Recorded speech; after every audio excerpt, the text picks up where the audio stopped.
नमस्कार दोस्तों, आप सभी का स्वागत है अन्नपूर्णा क्लासेस में। यह हम रामनिवास माथुर जो मैथ्स की बुक है उसका सॉल्यूशन कर रहे थे। इसी कड़ी में चक्रवृद्धि ब्याज का जो चैप्टर है आपका उसके पार्ट बी के क्वेश्चन नंबर 24 तक हम कर चुके थे। तो क्वेश्चन नंबर 25 से आगे स्टार्ट करते हैं। तो देखिएगा, यदि किसी राशि का 12% वार्षिक की दर से हर 6 महीने बाद जोड़े जाने वाला चक्रवृद्धि ब्याज और साधारण ब्याज का एक वर्ष का अंतर 72 रुपये हो तो वह राशि होगी। अब देखो, यहाँ हर 6 महीने बाद जोड़े जाने वाला चक्रवृद्धि ब्याज और साधारण ब्याज की बात कर रहा है, मतलब 6 माही है। 6 माही होगा तो क्या हो जाएगा, हमारे जो दर होगी वो तो कितनी हो जाएगी, आधी, मतलब कितनी, 6%। और समय क्या हो जाएगा, दुगना। तो मतलब 6 महीने में अगर एक बार काउंट होता है तो एक साल में कितनी बार काउंट होगा, 2 बार काउंट होगा। और जब भी हमारे पास 2 साल का या 2 बार का चक्रवृद्धि ब्याज और साधारण ब्याज का अंतर दे रखा हो हमें, तो हमारा सीधा सा फॉर्मूला होता है D = PR² अपॉन 100²। ठीक है, इसे फॉर्मूला रख लीजिए। डिफरेंस कितना दिया हुआ हमारे को, 72 रुपये। ठीक है, मूलधन हमको निकालना है। दर कितनी है हमारे पास, आधी होगी। तो अब कितनी है, 6। तो ये क्या, 6 × 6, 6 का स्क्वायर क्या हो जाएगा, 6 × 6। और नीचे क्या आ जाएगा आपके पास, 100 का स्क्वायर, मतलब 100 × 100। ठीक है, इसको काट लीजिए जितना करता हो आपसे। इससे हम काटेंगे इसको, कितनी बार कटेगा, ये तो कटेगा 3 बार और ये कटेगा 50 बार 2 से। इसी तरीके से ये भी 2 बार और ये कटेगा आपके 50 बार। ठीक है, सॉरी, ये 3 बार और ये भी 3 बार। ठीक है, अब देखो 3 को 72 से काटिए, कितनी बार कटेगा ये, 24 बार। वापस 3 को 24 से काटिए, कितनी बार कटेगा, 8 बार। अब देखिए पी की वैल्यू कितनी आ जाएगी आपकी, 50 × 50 कितना हो जाएगा, 2500 × 8। तो 25 को जब हम 8 से मल्टीप्लाई करते हैं तो कितना आता है, 200। और 2 जीरो एक्स्ट्रा, तो कितना मूलधन कितना आ जाएगा हमारे पास, 20,000। और ये क्या हो जाएगा हमारा सीधा सा इसका आंसर हो जाएगा। ठीक है, जब भी आपको 2 साल का या 2 किस्तों का चक्रवृद्धि ब्याज और साधारण ब्याज का अंतर दे रखा हो ना, तब आप ये फॉर्मूला पुट कर सकते हो। ठीक है, और ऐसा क्वेश्चन हमने पहले भी किया ही है।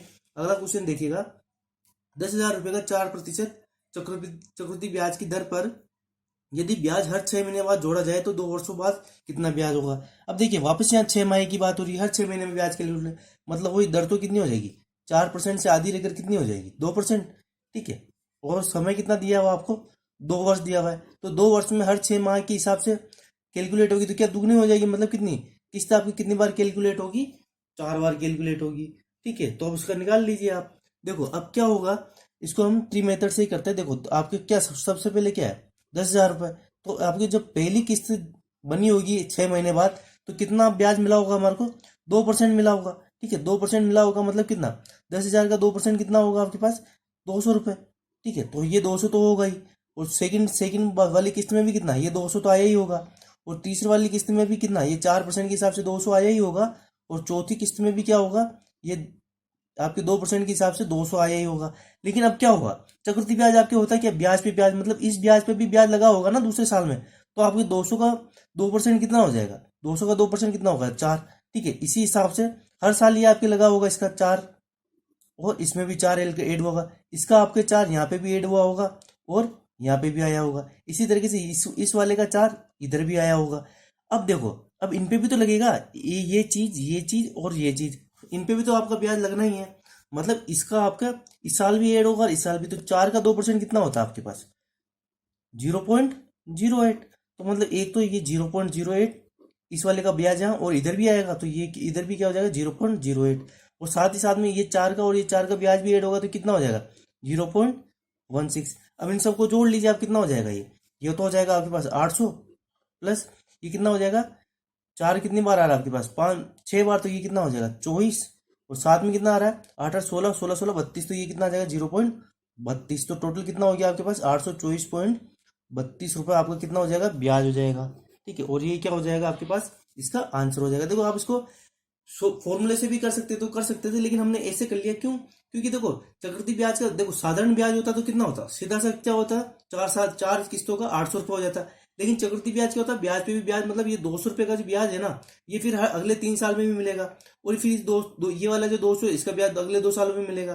ठीक है, तो इसका ब्याज ये 3 महीने के लिए, इसका ब्याज भी ये 2 महीने कैलकुलेट हुआ होगा, और इसको मैंने इस लास्ट वाले का मैं केवल 1 साल के लिए मिला होगा, फिर इसका दोनों सालों के लिए, और इन दोनों का लास्ट वाले साल के लिए। ठीक है, आगे चलते हैं। कितने समय में 1,000 रुपये की राशि 20% वार्षिक की दर से 1,331 रुपये हो जाएगी, जबकि ब्याज प्रति 6 माही संयोजित होता है। वापिस देखो, 6 माही मतलब दर आधी, 20% दे रही है, मतलब कितना, 10%। अब देखो 1,000 रुपये की राशि आपकी कितनी हो रही है, 1000 रुपए की राशि हो रही है आपके पास 1331। ये किसका क्यूब है आपके पास? 10 का क्यूब। और ये किसका क्यूब है आपके पास? 11 का क्यूब। मतलब सीधी सी बात है, क्यूब आ रहा है ना, तो मतलब क्या हो रहा है, तीन किस्तों में 1000 रुपए की राशि 1331 होगी 10% की दर से। ये बात तो चीज है। अब एक चीज देखो, 6 माही संयोजित हो रहा है, मतलब 6 माही का मतलब क्या होगा, 3 बार किस्त, मतलब हाफ ईयर, हाफ ईयर और हाफ ईयर। तो मतलब टोटल कितना हो जाएगा ये आपके पास? 1.5 साल। और ये क्या हो जाएगा हमारा आंसर हो जाएगा, मतलब 1.5 साल के अंदर। देखो हर 6 माही किस्त, मतलब हर 6 महीने के अंदर किस्त ऐड होगी। तो देखो 10 के हिसाब से क्या होगा, 10 का पहले क्या होगा, 11 हुआ होगा, फिर 100 का 121 हुआ होगा दो दो किस्तों में, फिर 1000 का 1331 होगा। तो 1000 का 1331 कब होगा, जब 10% की रेट होगी और 3 किस्तें होंगी। तो क्या हो जाएगा ये हमारा, इसमें 1.5 वर्ष इसका आंसर हो जाएगा। देखो ऐसे क्वेश्चन हम बहुत करके आ चुके हैं पहले। तो अगर आपको ये अटपटे लग रहे हो ना, अगर आपने ये वीडियो पहली बार देखा, तो प्लीज आप पहले वाले वीडियो जरूर देखिएगा, ठीक है। अब देखिएगा, किसी राशि पर 5% प्रतिवर्ष की दर से 2 वर्ष के लिए साधारण ब्याज और चक्रवृद्धि ब्याज का अंतर है तो राशि। देखो अब ये सीधे से वही क्वेश्चन आ गया आपके, 2 वर्ष का अंतर दे रखा है, साधारण ब्याज और चक्रवृद्धि ब्याज का। बहुत सारे क्वेश्चन कर लिए हमने आपके, 28, 29, 30, 31 सेम ऐसे ही क्वेश्चन है। तो ये स्किप मार रहा हूं मैं, ठीक है, ज्यादा समय भी नहीं है आपके पास भी और मेरे पास भी। तो अब 32वें क्वेश्चन पे चलते हैं। एक भवन निर्माता ने 2550 रुपए उधार लिए, तो उसे 4% वार्षिक चक्रवृद्धि ब्याज की दर पर 2 वर्षों के अंतराल से 2 बराबर की वार्षिक किस्तों में लौटाने थे। तो प्रत्येक किस्त कितने रुपए की होगी? इसके 2 मिनट में ऑप्शन लिख देता हूँ, ऑप्शन से ही करेंगे ऐसे क्वेश्चन को, इजीली हो जाएंगे। तो ऑप्शन लिखता हूँ, 2 मिनट रुकिएगा। अब देखो इस तरह के क्वेश्चन में कुछ नहीं करना, आपको दर कितनी दे रही, 4%। 4% का मतलब क्या होता है, इसको अगर आप फ्रैक्शन में बदलोगे आप, तो 4/100, तो मतलब ये क्या हो जाएगी आपके पास, 1/25। ठीक है, 4% को मैं क्या लिख सकता हूँ भिन्न में, 1/25। मतलब क्या होता है कि 25 रुपए की राशि आपके कितनी हो जाती है एक वर्ष में, 26 रुपए हो जाती है। मतलब अगर 25 रुपए मैंने उधार लिए, तो मुझे चुकाना कितने, मुझे 26 चुकाने हैं, ठीक है। मुझे कितने चुकाने होंगे, 26 चुकाने होंगे।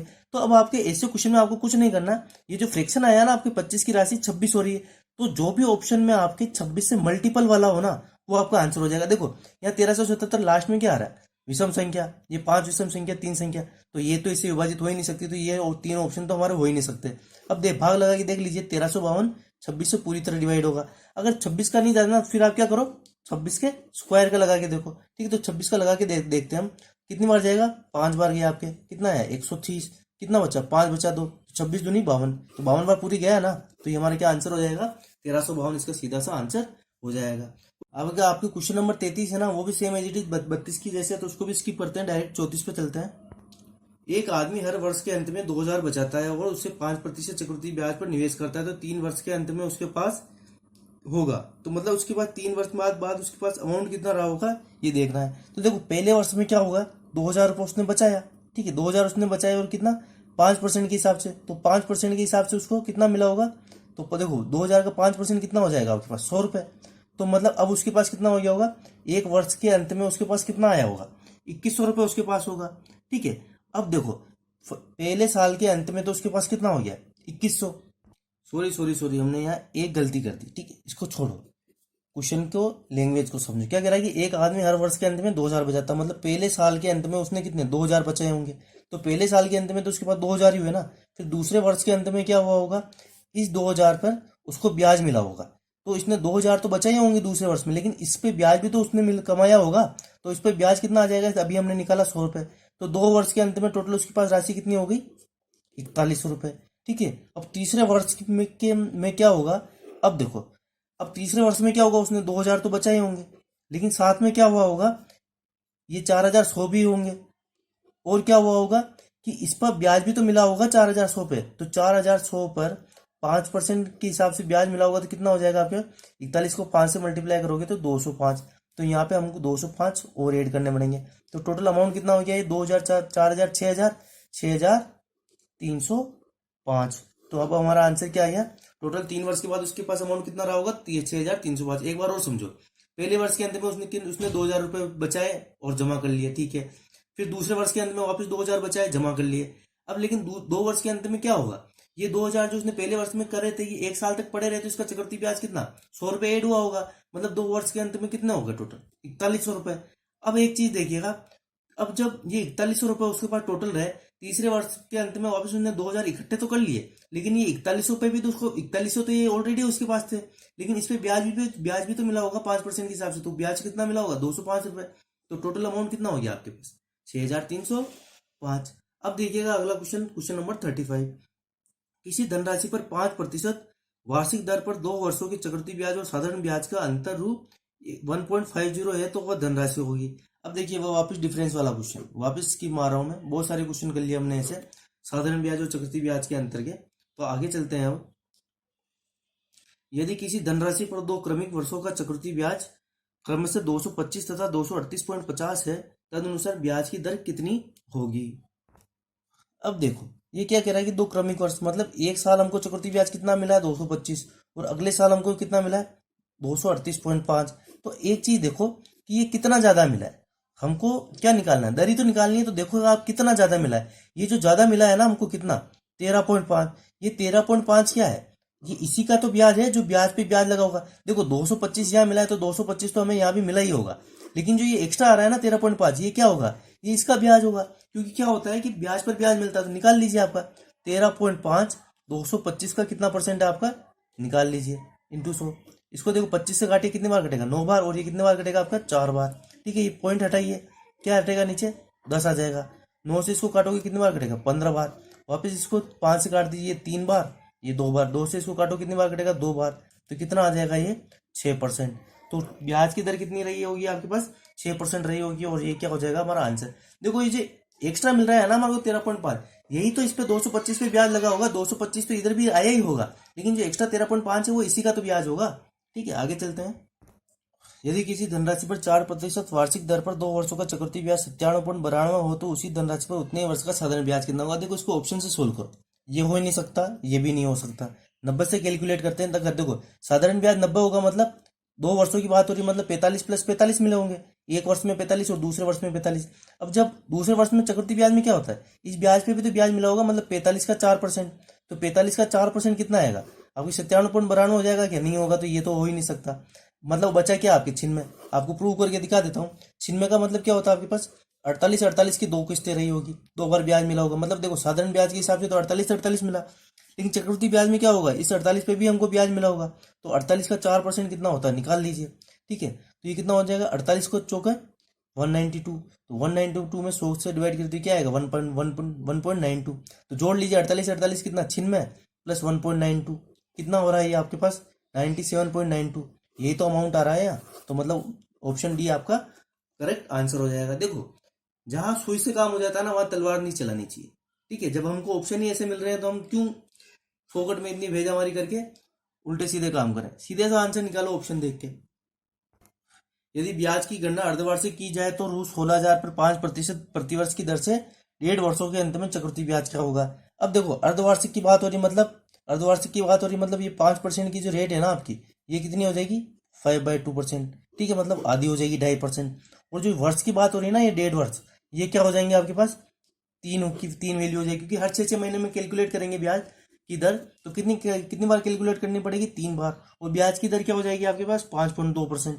अब एक चीज देखो, अब देखो इस क्वेश्चन को हम करें कैसे। तो इस क्वेश्चन को करने का तरीका आप क्या करो, ट्री मेथड से करो। तो देखो पहले साल के लिए आपका 16,000 का 2.5% कितना होगा, 16,000 का 5/2% निकालना है तो 1/100। 2 जीरो से 2 जीरो काट दो, इसको काटोगे तो कितना आएगा 80, 8×5 = 40।